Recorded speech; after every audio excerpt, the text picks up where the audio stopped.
Oh, hey, I'm so glad you're here. Welcome to the Efficiency Bitch podcast. I'm your host, Melissa Leone.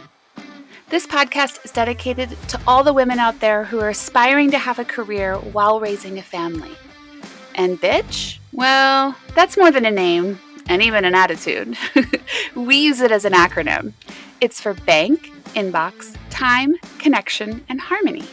Each episode is labeled according to the correct topic so that you can efficiently find the topic that you're looking for. I'm here to tell you, you can have your cake and eat it too. The trick is finding efficient ways to get through the have-tos so that you can make room for your best life. I can show you how. Let's get started. Hey, welcome to the Efficiency Bitch podcast. I'm your host, Melissa Leone. I'm so glad you're here today. We're going to talk about my favorite thing, money. So B is for bank. Today is a bank episode. We are going to talk to an awesome guest who has a lot of great insights and a couple tricks up her sleeve too. So Melissa, hi, how are you? Hi, I'm fantastic. Thank you. So glad you're here today. Why don't we start with a little introduction, who you are, where you come from, and how you do life? Sounds good. Melissa Mittelstat, just in case people see that last name, like, what do we do with that? Mittelstaedt. That's why I went with Melissa Mitt on all of my socials and all of my websites, because that's just easier to figure out. I am a financial coach, and I'm working toward my accredited financial counseling designation. And that is really getting to the basics of our personal finance world. I've been working on that the last couple of years, and my money journey really started in 2008. And with that, I came out of college. I was in college in the years of sign up for a credit card and you get a free pizza, and which is illegal now, by the way. Thank God. But I came out of college with an extremely massive amount of debt with my student loans, the credit cards I'd racked up. I got a car that was new to me, and I just buried myself in debt, and I didn't have any financial education in my home. Money was not a thing that we talked about, and that's kind of what led me here today. That's awesome. I obviously, being a finance professional, money is something that's near and dear to my heart. It's what I teach small business owners, but it's also something that's really important to me to talk to my children about. And it's one of the topics that I really like to talk to college students about when I go visit those universities, because money is still pretty taboo in most households. Most people don't do enough talking about money. My philosophy is, if you can master communication and money, you'll be successful in everything that you do. Yeah, I love that advice. Learn how to talk to people and make your money work for you, and you'll be good to go. It doesn't matter. Totally. Awesome. So you talked a little bit about your college experience and debt. And so how did you decide this is what you wanted to do for a living? How did you start some of that process yourself? So once I realized the trouble I had gotten myself into, a little bit of background on me, I'm also a sign language interpreter. I do both. And once I graduated and was looking for my first interpreting job, I found like the ideal job. I was inside of a school system. There were a bunch of other interpreters who were working there, and I was over the moon about this position. And I get there and I get my first paycheck, my second paycheck, my third paycheck, and I find myself bawling in the staff lobby. I can visualize this green couch, my colleagues sitting next to me, and I'm just sobbing because it's like, I have this dream job, but I don't have enough money to make my life work. And in that moment, I was like, I'm going to have to quit. I'm going to have to quit this job. And so I kind of collected myself, and we go back into the office, and one of my other colleagues could tell that I had been crying, and she had asked, like, what is going on? And I just kind of let out everything that I was feeling. And she handed me a personal finance book, and it changed my life. I read it through it cover to cover, and I figured out, like, oh yeah, I don't have to quit this job. I just have to figure out how to manage my money and make it work. you and I had gone back and forth in a few communications, and in one of those you had said, being wealthy is not about having a lot of cash, but being able to live life the way you want to. And that's what happened to me in that moment. I was like, oh yeah, I don't quit the job, Melissa. Figure out the money piece. Yeah. So I did that. And I got myself out of nearly $5,000 worth of debt. I was able to save up $15,000 toward our first wedding. And in that process, I was like, oh, I'm kind of good with money now that I'm starting to figure it out. And it wasn't really until COVID hit, the great pivot, as I assume it will be called in history books. But I was interpreting, and everything I was doing was on site, and that just kind of all came crashing down. And that's really when I was like, okay, I obviously have this skill when it comes to money. I understand it. The debt repayment I got figured out. How can I use those skills? And so that's when I officially established a money coaching business. That's cool. And have just been continuing learning ever since. That's awesome. I'll tell you, there are not enough money coaches in the world. I know more people who need money coaches than I do money coaches. So really happy to know one that is out there trying to do good in the world. And money is such a complicated thing because it can feel so personal. But the thing is that everyone deals with it. Money touches everything. There's no one alive. I mean, even infants, I suppose, are dealing with money. And if your folks have it or not, or if, I mean, it is a thing for everyone. So understanding it, I was talking to somebody on a personal level the other day, and they were like, I just can't bring myself to start. And you have to desensitize yourself to it. And some of my first advice is look at your bank account every day, a couple times a day if you need to. You need to desensitize yourself to the panic that comes from it. What are some of your first pieces of advice if someone's feeling overwhelmed? What are the first steps they can take? My two favorite pieces of advice in the beginning is just to do a financial journal and figure out what piece is it that's overwhelming you. For some people, it is looking at your bank account, but for other people, are like, well, I can look at my bank account, that's no problem. But when it comes to how much debt I have, that's where my anxiety comes in. Or my impulse shopping, that's what causes me anxiety after the fact. So really just kind of understanding what piece of finance is it that's causing you overwhelm, because so many times we just have this blanket statement of like, I'm bad with money, or I don't understand money, or money makes me anxious, or I'm overwhelmed.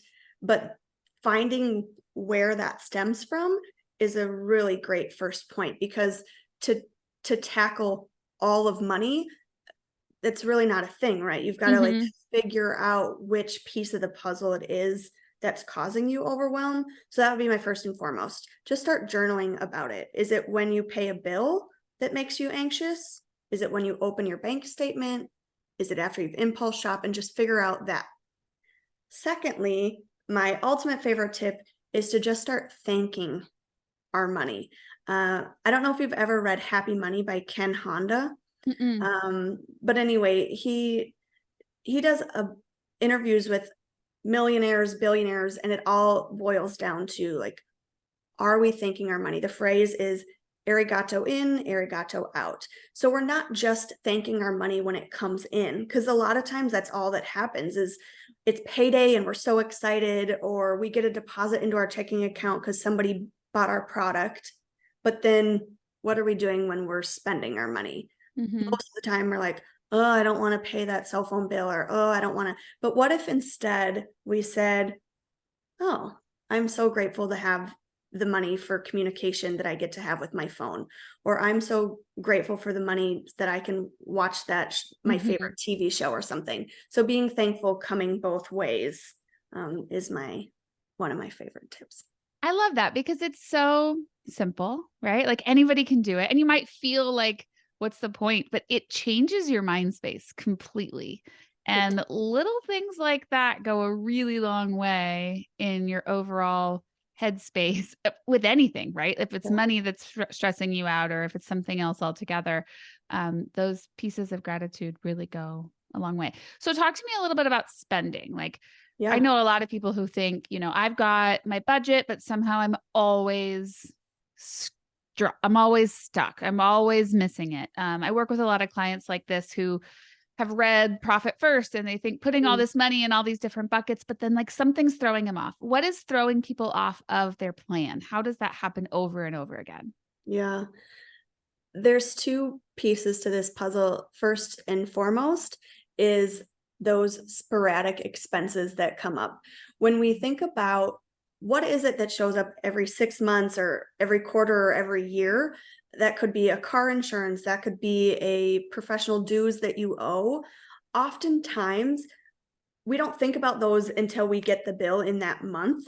And then we're going, ugh, I wasn't planning on $300 right now. And it's those hiccups that throw off our spending plan. And not only does it impact that month, but then it impacts the next month too. And so if we can figure out a plan to save each month, in the financial industry world, that we call those sinking funds. And a sinking fund is saying, I know I have my car insurance due. It is $600 and it happens every 6 months.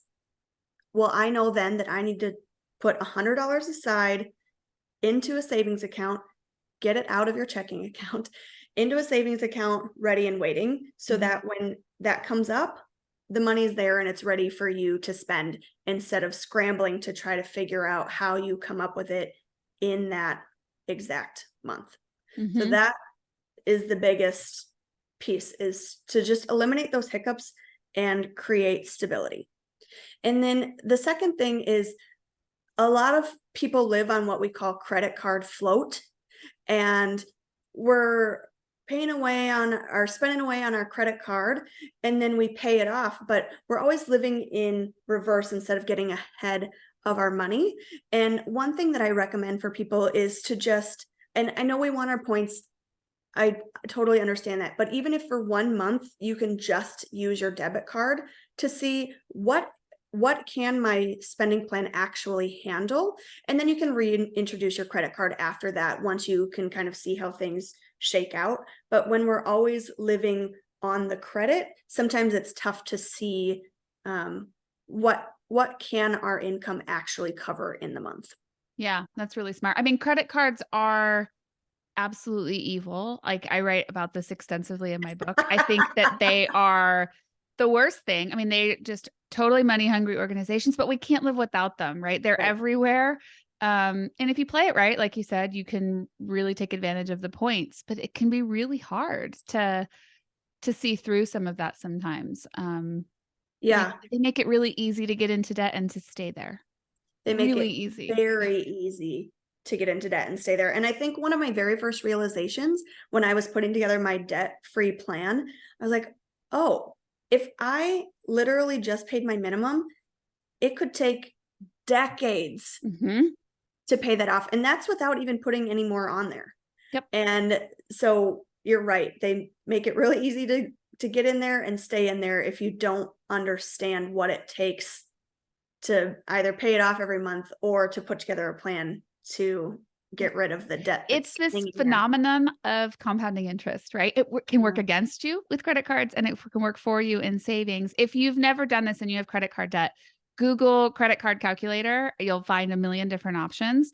Don't put your email address in. Just use the basic calculator. But you could put in, my $1,500 credit card bill. Go look up your interest rate. If you're listening to this in 2023, your interest rates are probably over 30% right now, because interest rates are extraordinarily high there.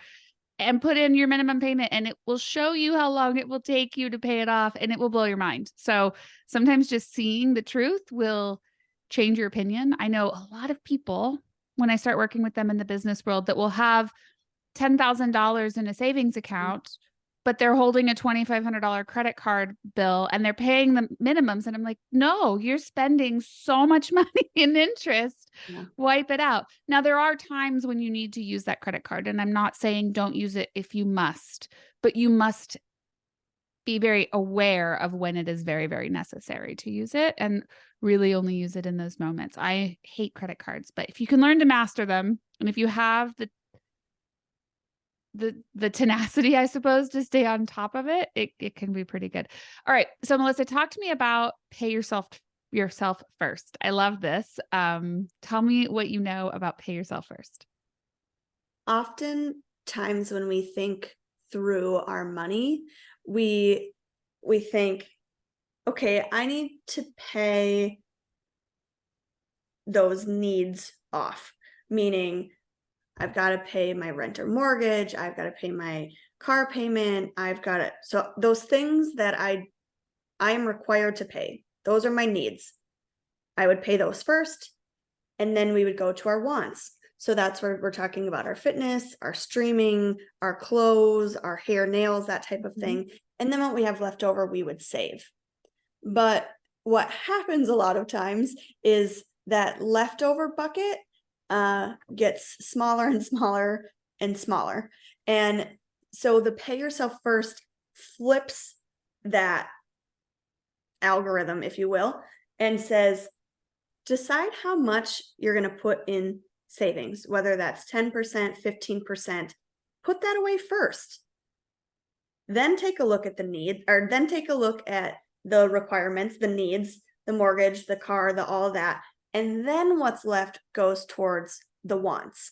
So it's completely flipping our mindset. Instead of saving what's left over, we're going to save first, take care of what's required, and then use what's left for our discretionary spending.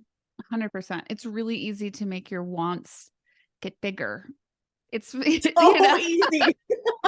It's so easy to be like, oh, well, I have the money. I want that. I'm going to go get it. But meanwhile, your savings account or your retirement accounts are completely empty. And you're going to turn around and be 45 and think, oh my gosh, I have no savings for what? I'm going to have to work for the next 40 years. And nobody wants that. I am 42 and my husband and I have been talking a lot about retirement and when that might be and what that might look like. And it's a strange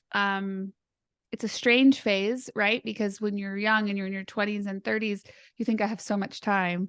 And now I'm, 42 and I think I could work for the next 23 years, but I don't want to. I want to work for the next 10 years, maybe the next 15, right? And so it will sneak up quickly. And I love the idea of paying yourself first because it makes sure that your future self gets to live the life they want to.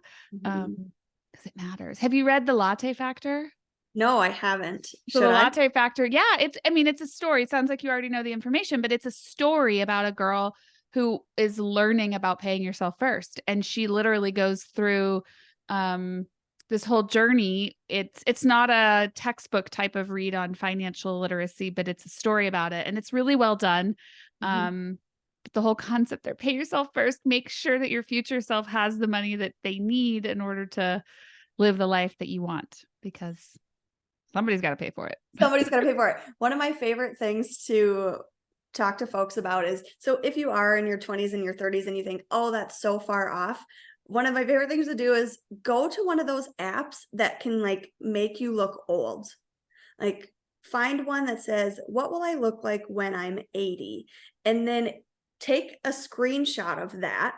And then every time you consider not paying yourself first or not putting money into savings, you can get out that picture of old Melissa and be like, oh, she needs me to make sure I've got enough money. For Botox. For her life. Yeah, exactly. For Botox. Totally. I love that. I mean, it is really easy to forget about that piece. And, I'm part of my book and my whole message is making your future self happy and thinking about your future self. But I'm not all about like living in the future. Like you need to live right now. You need to enjoy your life, but you also have to make sure that you can enjoy your life next week and next month and next year and 10 years from now, because otherwise you're just going to be grinding forever. And having frustration and anxiety around money is the number one cause of stress, has been for decades and will continue to be, right? You have to put your priority first on making money matter to you and the understanding of it. And it's not going to happen all at once. And that's okay too. I've been in financial management for 20 plus, almost 25 years. And I'm still learning things. There are so many pieces that come into it and it changes, but just the comfort level with it and being able to say like, oh, I want to learn more about that and go learn it is, I think, really how you start to pick up your game with financial management. Yeah, and start in one arena.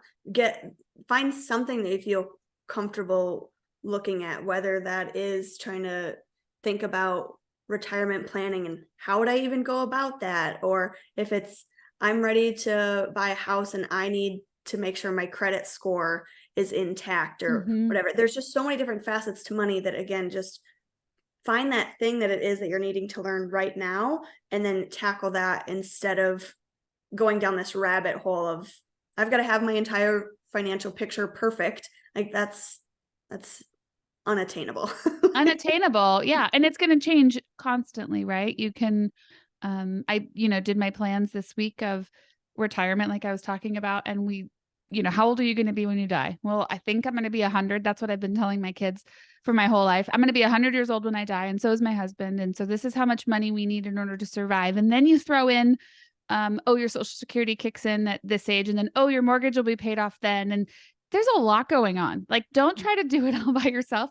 And P.S., my life will probably change 20 times in the next 10 years. So my plan for when I'm 100 is not likely, but it is part of the journey. And then you constantly review it. So it's not set it and forget it. Get used to dealing with it. Get used to looking at it and ask the experts, right? Yeah, ask the experts. I love it. All right, Melissa, how can people get in touch with you? What's the best way for them to continue the conversation?